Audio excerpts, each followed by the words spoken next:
Carla dahil sa pagiging magaling niya sa lahat ng bagay at isa na doon ang pagiging magaling niya sa pag-deliver ng salita. Ay isang TV host personnel ang gustong makausap si Carla at gusto nitong ma-interview si Carla. Hala ito na kaya ang daan para maging isang sikat na TV host na si Carla at mapasok na siya sa Showbiz Network. Isang mapagpalang araw po sa atin mga kakalingap at muli ay welcome back sa aking YouTube channel. At syempre bago po tayo magsimula sa video na ito ay gusto ko lamang po pasalamatan at shoutout ang ating mga minamahal na mga viewers at supporters na walang sawang nanonood sa ating YouTube videos mga kakalingap.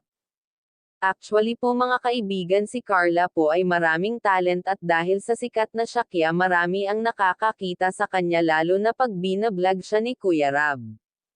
Kaya marami dito ang gustong kumuha katulad na lamang nitong isang sikat na TV host personnel na gusto si Carla ma-interview.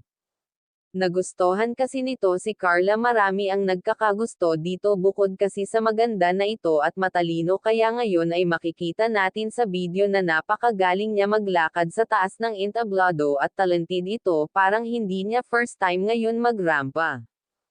At dahil sa mga taglay niyang angkin talino ay pati ang sikat na TV host ay gusto si Carla ma-interview sa lalong madaling panahon.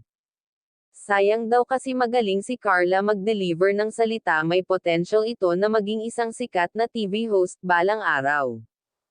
Kaya pinagkaguluhan ito at naghiyawan ang mga fans niya doon sa nasabing event mga kakalingap.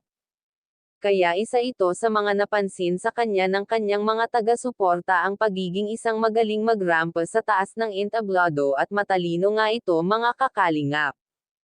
At nagpasalamat siya sa pagdating ng Team Kalingap sa buhay nila, kaya very thankful siya ngayon sa buhay niya at napakaswerte niya dahil sa mga sponsor at supporters niya ay mas lalong mapapadali ang kanilang pabahay. Salamat ng marami sa mga sumusuporta kaya wag nga po pala natin kalilimutan suportahan ang ama ng Kalingap na si Val Santos Matubang at hanggang dito na lamang ang ating mixing reaction again maraming salamat sa panonood.